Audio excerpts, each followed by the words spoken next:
Okay बेटा, सो हम लोगों ने जो लास्ट टाइम बात की थी, मैं जल्दी से उसको गो थ्रू कर रहा हूँ। ठीक है, तो लास्ट वीडियो में जो मैंने डिस्कस किया था वो एक दफा आप देख भी लें। ठीक है। हम लोगों ने जो लास्ट लेक्चर था उसमें हम लोगों ने बात की थी यहाँ से पाइथन आईडीई से। ठीक है, इसके बारे में थोड़ी सी डिटेल मैंने आप लोगों से डिस्कस की। उसके बाद हमने बात की थी कि वेरिएबल का कॉन्सेप्ट क्या होता है। ठीक है, और उसको आप कैसे जो है वो यहाँ पर डिक्लेयर करते हो। ठीक है, यहाँ तक हमने बात कर ली थी। फिर उसके बाद मैंने यहाँ पर बताई थी कि कितने टाइप के जो है वो हमारे पास डाटा टाइप्स होते हैं। ठीक है, और उन डाटा टाइप्स में आप लोग जो है वो कैसे वेरिएबल्स को इनिशियलाइज करते हैं। ठीक है, यहाँ तक हम लोगों ने प्रॉपर डिटेल में डिस्कस किया था। फिर मैंने आपको बताया था कि कास्टिंग का कॉन्सेप्ट क्या होता है या कन्वर्जन का कॉन्सेप्ट क्या होता है। ठीक है, हम लोगों ने यहाँ पे भी लास्ट डिस्कशन हमने यहाँ पे एंड की थी। और इसके बाद मैंने आपको बताया था कि किस तरीके से आप एक डाटा टाइप को दूसरी डाटा टाइप के अंदर क्या कर सकते हो, कन्वर्ट कर सकते हो। तो ये बड़ा ही इंपॉर्टेंट टॉपिक है, इसलिए क्योंकि अक्सर जगहों पे ये आगे जाके यूज होता है। तो आपको बड़ा क्लियर पता होना चाहिए कि हाँ भाई ये डाटा टाइप है, इसको हम जो है वो इस तरह से कन्वर्ट कर सकते हैं दूसरी डाटा टाइप के अंदर। तो conversion is second most important thing. ठीक है, और अब हमने जो बात शुरू करनी है वो नेक्स्ट टॉपिक के ऊपर करनी है। और उसमें हम बात करेंगे इफ एल्स को लेकर के, इफ एल्स का स्ट्रक्चर या केस ऑफ अदरवाइज का स्ट्रक्चर जो होता है वो किस तरह से काम करता है। ठीक है, it is most important topic. तो आज की क्लास में जो बेटा हमारी डिस्कशन है वो है रिलेटेड टू सिलेक्शन स्टेटमेंट्स। ठीक है, ये बहुत इंपॉर्टेंट टॉपिक है। कैसे हम इसके ऊपर सिलेक्शन स्टेटमेंट्स को अप्लाई करते हैं, कितने टाइप की सिलेक्शन स्टेटमेंट होती है, इन सारी चीजों पे बात कर लेते हैं। ठीक है जी।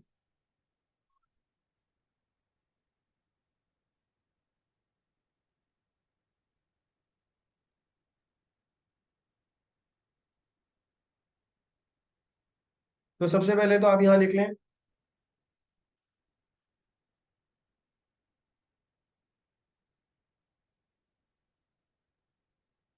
Selection statement. सिलेक्शन स्टेटमेंट की बेटा बात करें तो सिलेक्शन स्टेटमेंट का कॉन्सेप्ट ये है कि आप चॉइस की बात कर रहे हो। ठीक है, यानी कि जब भी हमारे पास दो या दो से ज्यादा ऑप्शंस होंगे, when we have two or more than two options and we have to pick one or more than one option, then we are talking about the selection statement. तो सिलेक्शन स्टेटमेंट एक important topic है। Important topic इस sense में क्योंकि जब आपके पास choices होंगी आप उसमें आपने डिसीजन लेना होता है। अब एग्जांपल मैं आपको देता हूँ कि जैसे मिसाल के तौर पे आप जो है वो किसी वेबसाइट पर आप जाते हैं, उस वेबसाइट पर जाके आपने आईडी और पासवर्ड एंटर करना है। ठीक है, अब जो आप आईडी और पासवर्ड एंटर करते हैं बेटा, वो आईडी पासवर्ड आप अगर सही एंटर करते हो तो आपको वो अलाउ करता है। अगर आप सही एंटर नहीं करोगे तो वो आपको अलाउ नहीं कर। ठीक है, तो कैसे पता चलता है कि आपने आईडी पासवर्ड सही एंटर किया है? आपने जो आईडी एंटर किया होता है बेटा वो उसको चेक करता है किसके साथ, डेटाबेस के साथ। डेटाबेस के अंदर हमने क्या किया हुआ है, सारे के सारे आईडी और पासवर्ड जो है वो हमने सेव किए। तो वो उनके साथ कंपेयर करता है। जब आप आईडी और पासवर्ड दोनों चीजें जब आपने सही एंटर की होती हैं तो फिर वो आपको क्या करता है, ओके करता है और फिर वो आपको अलाउ करता है। अगर आपने सही एंटर नहीं किया तो वो आपको अलाउ नहीं कर रहा। तो ये पीछे जो चेक लगा हुआ है इसके, वो कौन सा लगा हुआ है, इफ का लगा हुआ है। ठीक है, या आप केस ऑफ अदरवाइज भी लगाते हो लेकिन वो फिलहाल सूडो कोड में है, लेकिन पाइथन के अंदर नहीं। तो इसीलिए ये पॉइंट बड़ा क्लियर होना चाहिए कि यहाँ पर हम जो बात करने जा रहे हैं सिलेक्शन स्टेटमेंट की, तो हम किसकी बात करेंगे बेटा, हम बात यहाँ पे करेंगे इफ। ठीक है, तो यहाँ पर इसका स्ट्रक्चर कैसे अप्लाई होता है, इफ स्ट्रक्चर को हम डिस्कस करने जा रहे हैं। और इसके अंदर हमारे पास कैसे हम लोग यहाँ पर, कैसे हम लोग जो है वो यहाँ पर इसको स्ट्रक्चर को अप्लाई करेंगे। तो इसका बेसिक सिंटेक्स अगर मैं यहाँ लिखूं,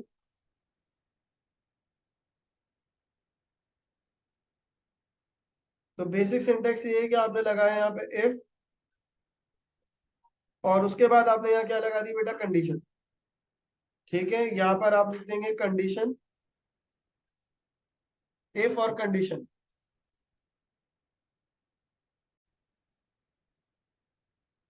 अच्छा, फिर उसके बाद बेटा अब यहाँ पे क्या लिखोगे, यहाँ पर आपने कॉलन लगाने हैं। अब देखें इन छोटी छोटी चीजों का ख्याल रखना होता है, स्टूडेंट इसमें प्रॉब्लम में आ जाते हैं। क्यों? क्योंकि इफ के बाद आपके पास यहाँ पे कॉलन लगता है, सूडो कोड में नहीं लगता। तो वहां पे स्टूडेंट्स कंफ्यूज करते हैं अपने आप को। तो इफ के बाद बेटा यहाँ पे आप कंडीशन लगाएंगे।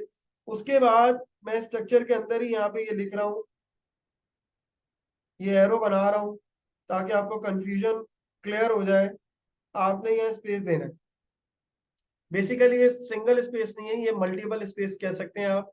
ठीक है, वो कब आपने करेंगे, जब आप यहाँ कॉलन लिख के यहाँ पे एंटर करेंगे ना बेटा। ठीक है, जब आप यहाँ कॉलन लिख के एंटर करेंगे तो ऑटोमेटिकली वो आपको कहाँ पे ले आएगा, वो आपको इस जगह पे कर्सर लेकर आ। ठीक है, तो अगर इसकी कंडीशन ट्रू होगी तो फिर आप यहाँ पर जो भी आप प्रिंट करना चाहें या जो भी आपने स्टेटमेंट लिखनी है, यू विल राइट हियर। लेकिन इस चीज का अगेन आपने मेक श्योर करना है कि ये जो स्टेटमेंट आप लिख रहे हो बेटा, इस स्टेटमेंट में आपने इफ के बाद नहीं लिखना, इफ के बाद स्पेस दिख। ठीक है, मेक श्योर, क्योंकि इसमें सबसे ज्यादा स्टूडेंट्स को प्रॉब्लम होती है। ठीक है, लेकिन अगेन जब आप प्रैक्टिस करेंगे तो चीजें खुद ब खुद आपकी बेहतर हो जाएंगी। मैं अभी आपको उसको कोड चला के भी दिखाऊंगा तो आपको ज्यादा बेहतर तरीके से समझ में आएगा। और फिर उसके बाद आप क्या लिखोगे, एल्स, तो आप एल्स इसका यहीं पे लिख सकते हो। और उसके बाद अगेन यहाँ पे क्या आएगा, कॉलन आएगा। और उसकी भी स्टेटमेंट में आपने क्या रखना है, यहाँ पे स्पेस रखना है।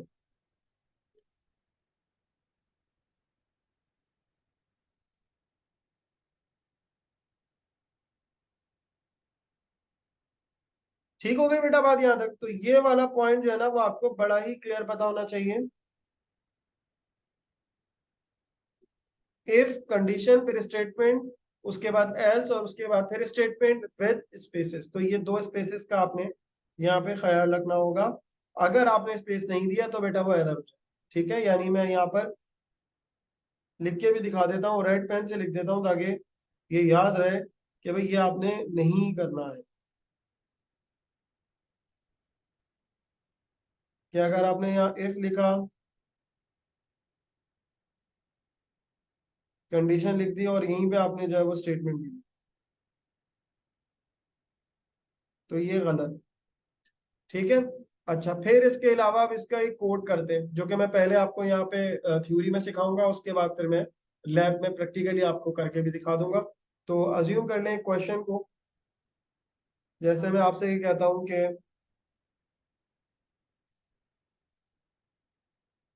We have to write Python code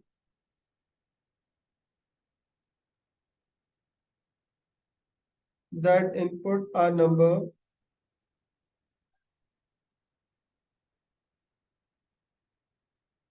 and print input number is positive or zero. ठीक है बेटा, तो अब ये जो स्टेटमेंट है अब इसको कैसे सॉल्व करें। तो सबसे पहली चीज तो हम समझते हैं कि इनपुट भी कैसे लेते हैं, आपको ये भी मैंने लास्ट टाइम नहीं बताया था तो वो भी कवर हो जाएगा। और साथ साथ आपका ये भी कवर हो जाएगा कि पॉजिटिव और नेगेटिव को अगर हम चेक करना चाह रहे हैं तो वो हम कैसे करें। ठीक है, तो सबसे पहला काम बेटा हमने क्या करना है, सबसे पहला काम हमने ये करना ही है कि इनपुट और नंबर करना। तो इनपुट और नंबर करने के लिए हम यहाँ पे क्या करेंगे, सबसे पहली चीज आ गई, आपने एक वेरिएबल, अगेन जो मैंने लास्ट टाइम भी आप लोगों को बताया था कि हम यहाँ पर कोई भी वेरिएबल डिक्लेयर नहीं करते, इनिशियलाइज करते। So what I write, num is equal to, उसके बाद बेटा मैं डाटा टाइप लिखूंगा इसकी इंटीजर, उसके बाद मैं इसको करूंगा और यहीं पे मैं साथ साथ प्रॉम्प्ट भी कर दूंगा, एंटर अ नंबर। अब सुनिएगा बेटा, देखिएगा, समझिएगा मैं यहाँ क्या करने जा रहा हूँ। सबसे पहले समझें कि ये जो नंबर है, ये जो नम मैंने लिखा है, ये क्या है, वेरिएबल। ये जो आईएनटी है ये हमारे पास क्या है, डाटा टाइप। क्यों लिखी है बेटा मैंने ये डाटा टाइप, मैंने ये डाटा टाइप इसलिए लिखी है बेटा क्योंकि ये जो आईएनटी है, ये आईएनटी कन्वर्ट कर रहा होगा इसको, इनपुट को इंटीजर के अंदर। क्योंकि बाय डिफॉल्ट जो इनपुट आती है वो आती है स्ट्रिंग, ये याद रखिएगा, स्ट्रिंग और करेक्टर आप कह सकते हो। ठीक है, अगर आप स्ट्रिंग इनपुट ले रहे होते तो मैं आपको नहीं कहता कि आईएनटी में कन्वर्ट करें। अगर आपको फ्लोट इनपुट लेना है तो भी आपको यहाँ पे फ्लोट लिखना पड़ेगा। सही है, पाइथन का रूल है। सिंपल तो हम सूडो कोड के अंदर इनपुट करके लिख दिया करते थे, यहाँ पे ऐसा नहीं होगा। यहाँ पर आपने क्या करना है, अगर आपने इंटीजर में कन्वर्ट इनपुट करना है तो आप इंटी करके लिखोगे इनपुट में। इसी तरीके से अगर फ्लोट रखना है तो आपने यहाँ पर फ्लोट लिखना है। उसके बाद बेटा यहाँ आ गया इनपुट, और उसके बाद यहाँ पर आपकी ये जो चीज है ये क्या कहलाती है, प्रॉम्प्ट कहलाती है। नहीं लिखोगे कोई मसला नहीं है, लेकिन अगर लिखना है तो इस तरह लिखो। सूडो कोड में हम डायरेक्ट प्रिंट पहले लिखते थे, उसके बाद नीचे जो है वो इनपुट लिखा करते थे। यहाँ पर आप डायरेक्ट इस तरीके से, और ये जो है वो इनपुट स्टेटमेंट हो गई, यूजर से इनपुट लेने के लिए आप ये काम करेंगे। क्लियर हो गई बेटा मेरी बात? तो ये पॉइंट आपको समझ में आना चाहिए। तो हमने यहाँ पर क्या कर लिया है, हमसे कहा गया कि आपने पाइथन कोड लिखना है जो इनपुट करेगा एक नंबर, और बताना है कि वो नंबर पॉजिटिव है या फिर नेगेटिव है। अब पॉजिटिव और नेगेटिव को चेक करने के लिए अब आपने डेफिनेटली यहाँ पे इफ लगाना पड़ेगा ना बेटा। अगर इफ नहीं होगा तो आप कैसे बताएंगे कि नंबर पॉजिटिव है या ये नंबर जो है वो नेगेटिव? तो उसके लिए जो आपने तरीका लगाना है वो यहाँ पर इफ लगा, ठीक है। इनपुट यूजर ने जो भी दिया होगा वो कहाँ सेव हो गया होगा, नम के अंदर सेव हो गया होगा, ठीक है। अब आप लगाएंगे यहाँ पर इफ कैसे लगाएंगे, देखिए यहाँ आपने लगाया इफ। अब क्योंकि यहाँ पर अब जीरो की बात, उसने नेगेटिव की बात नहीं की, उसने कहा पॉजिटिव बताएंगे नेगेटिव बताएं, ठीक है।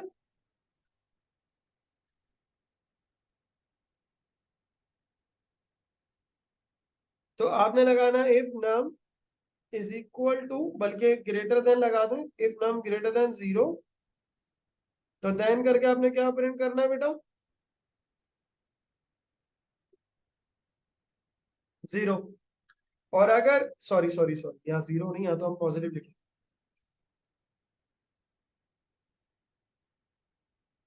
पॉजिटिव, और अगर ये नहीं होगा तो बेटा क्या हो सकता है कि वो नंबर जो है वो नेगेटिव हो सकता है। Then I will write here,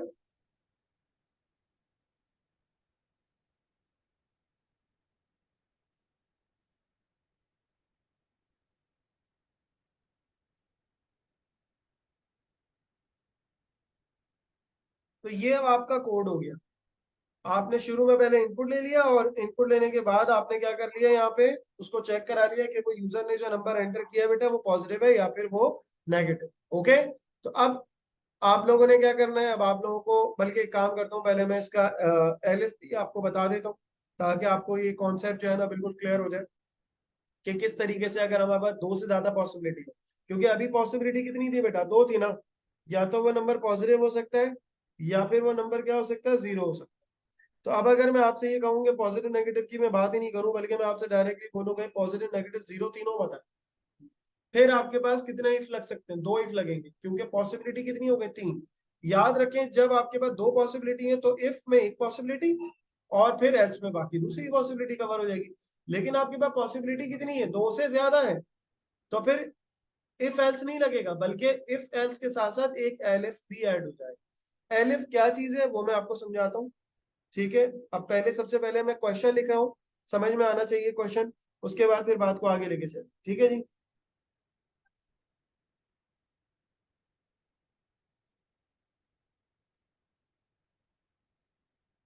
Python code,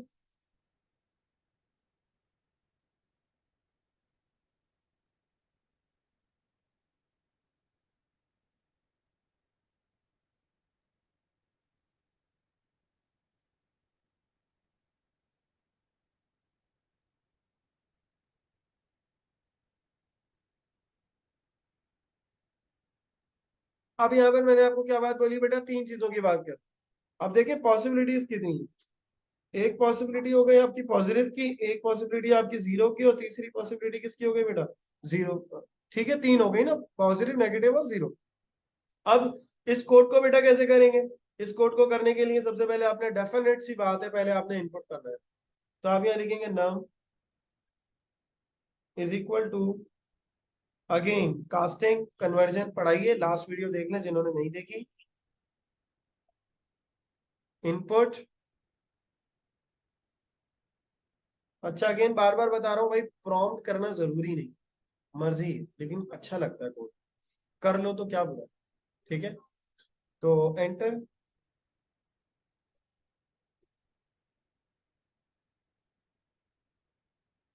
any number, उसके बाद आप लगाएं if num greater than zero. एक कंडीशन ये होगी, तो आपका क्या प्रिंट होना चाहिए,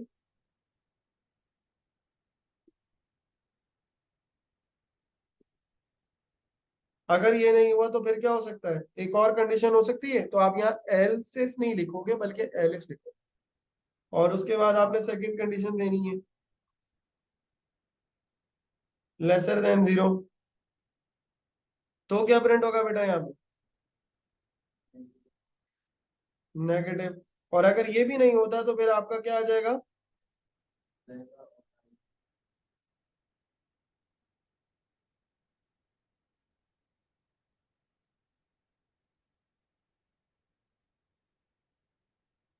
ठीक है बेटा। तो ये आपके पास जो है वो कोड आ गया जिसके अंदर आपने नम में इनपुट ले लिया, उसके बाद आपने तीनों पॉसिबिलिटीज को यहाँ पे कवर कर। ठीक है, अभी चले, मैं अभी क्लास के दौरान ही आप लोगों को एक कोड दे रहा हूँ जिसके अंदर मल्टीपल एलिफ लग सकते हैं। आपने क्या करना है, आपने इसको सॉल्व करना है और उसके बाद फिर मैं आज की क्लास में आपको ये तीनों कोड चला के भी दिखा। ठीक है, लेकिन आपने एक सवाल क्लास में ही करना है ताकि थोड़ी प्रैक्टिस हो, बगैर उसके काम नहीं चल सकेगा।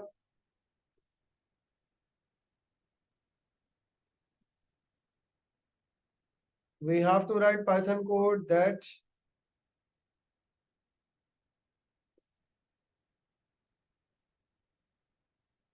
input a number, sorry, input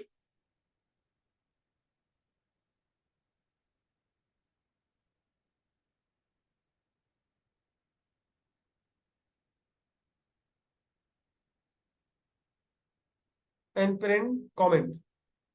अब comment क्या हो सकता है?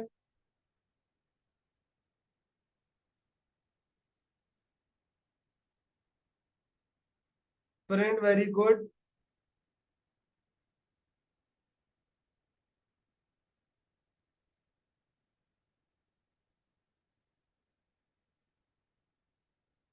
at A,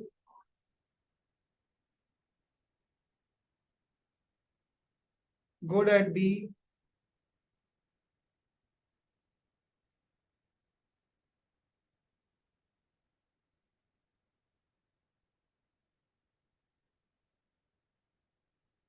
pass at D, and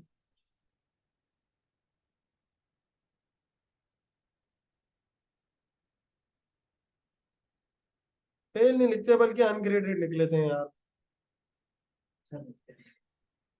कुछ ना कुछ ग्रेडेड, कुछ भी नहीं बनाया नहीं गया है। Ungraded at you.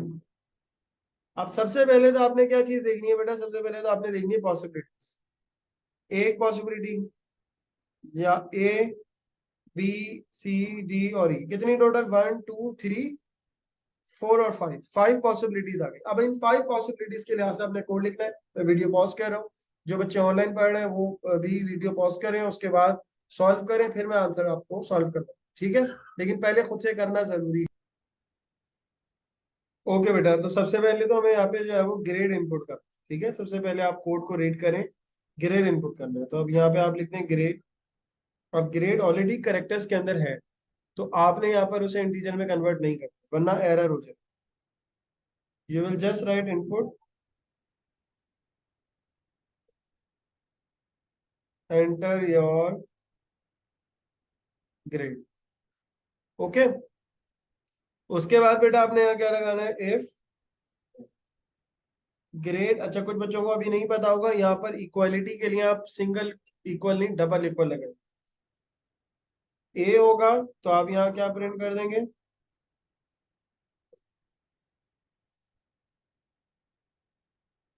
Print variable.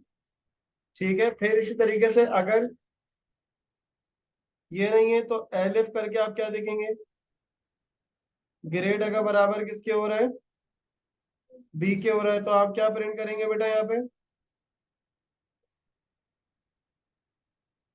Good. और अगर ये भी नहीं हो रहा बेटा तो फिर elif grade is equal to C. अगर ये सी है तो आप क्या लिखेंगे यहाँ पे?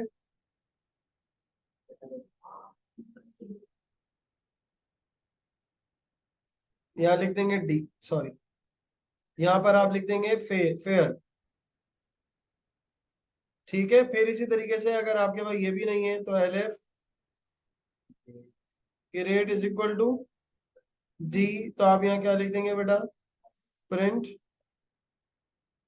पास। लेकिन आपने एक और चीज लिखनी है यहाँ पे, एलिफ अगर ये भी नहीं है तो यू हो सकता है, तो यू के साथ भी आपने क्या लिखना है यहाँ पे? अनग्रेडेड लिखना है, क्योंकि अगर किसी ने ABCDU के अलावा कुछ और दिया तो क्या आएगा? Invalid grade. सही है, ऊपर कंडीशंस पूरी हो गई, फिर आपने लास्ट वाले एल्स के अंदर क्या लिख दिया? Invalid grade. अब ऑल दो उसने बोला नहीं है, लेकिन आप इस चीज का ख्याल रख सकते हो, ठीक है। That's it. अब यहाँ पर कोई एंडिंग स्टेटमेंट आपको नहीं लिखनी है, आपने सिर्फ और सिर्फ कोड को लिखना है और उसको इम्प्लीमेंट कर लेना है। सही है, अब मैं आपको इसको नेक्स्ट वीडियो के साथ ही बल्कि हम लोग इम्प्लीमेंट भी कर लेते हैं कि किस तरीके से जो है वो उसको इम्प्लीमेंट बेटा किया जा सकता है। ठीक है, it is a most important concept. ठीक है, लेट मी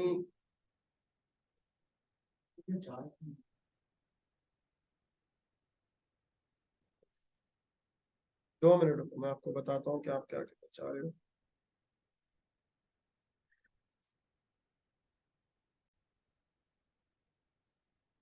ओके बेटा, तो हम लोगों ने ये फाइल बनाई थी, we are going to online YouTube classes.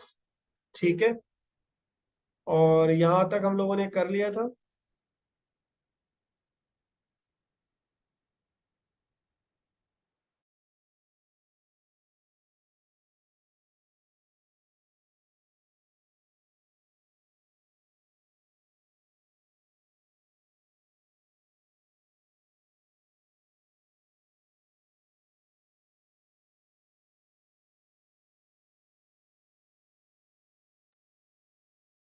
यहाँ पर मैं आपको कोड